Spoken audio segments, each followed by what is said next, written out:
At the heart of what I do is I tell stories. I've always been a storyteller.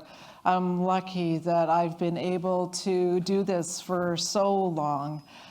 And what I'm going to talk to you about tonight is actually about the true history of this country, and it is a story, and it is my family's story, a story that I never thought that I was going to write. So, finding Annie. You're wondering, who's Annie?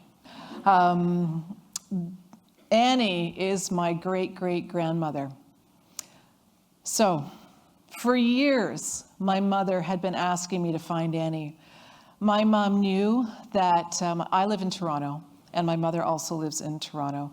And my mother is almost 82 years old. And for so long, she had been saying to me, you know, Tanya, you're the journalist. This is your job. You're supposed to find people for a living. I've been asking you to find my great-grandma. Will you please get on? You know, I'm not getting any younger.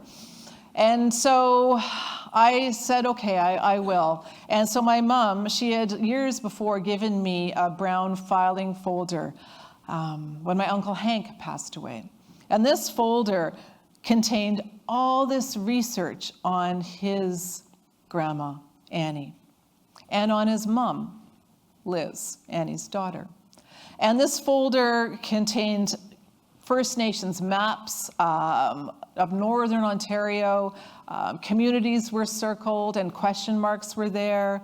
There was birth certificates, death certificates in there. There were letters to strangers, people I'd never heard of.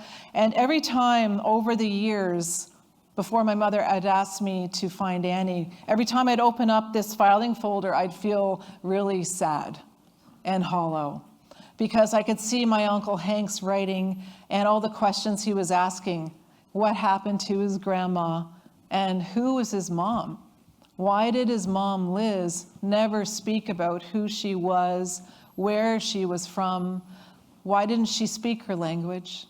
Why did she only talk about the fact that the nuns taught her how to bake bread, and that she went to Indian residential school, and that when she came out of that school, she hated everything about herself, who she was, her language, and she loved the British royalty.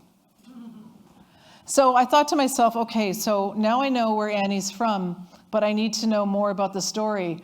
How did Annie get from where she lived along the James Bay coast 2,500 kilometers south to a place called the Ontario Hospital in Toronto?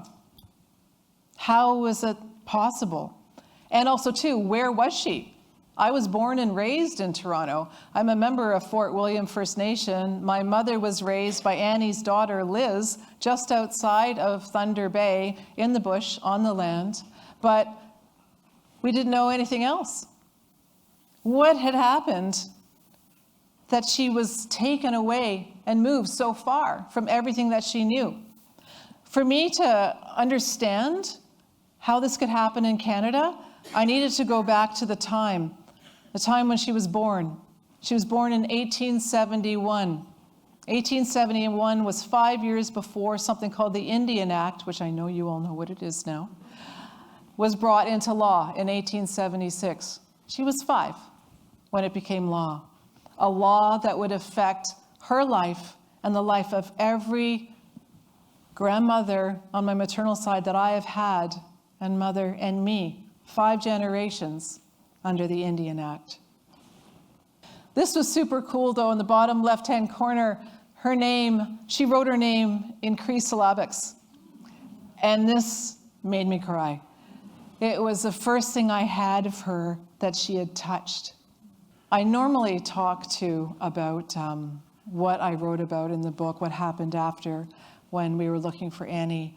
I talk about the pursuit of an apology from the Catholic Church. I talk about the Truth and Reconciliation Commission's 94 calls to action, and how, as well, we've only had a dozen of those 94 calls in the last 10 years completed.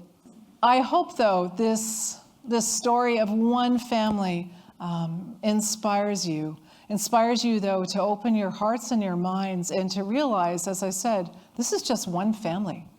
every single First Nations person, and I say First Nations because that is, the Métis and Inuit have a different history with this country, but every single one of our families have the same story. We have Indian residential schools, Indian hospitals, child welfare continues, child welfare, have obliterated and changed the look of our families.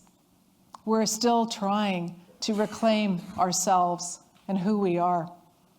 That's why it's so important that we tell the story of every child lost. And again, it's not just children, it's women like Annie, right? Our family members that died at asylums, tuberculosis sanitariums, and hospitals. They're all still out there, and everyone deserves to have their story told. And with that, I'm going to say Chimigwich for having me.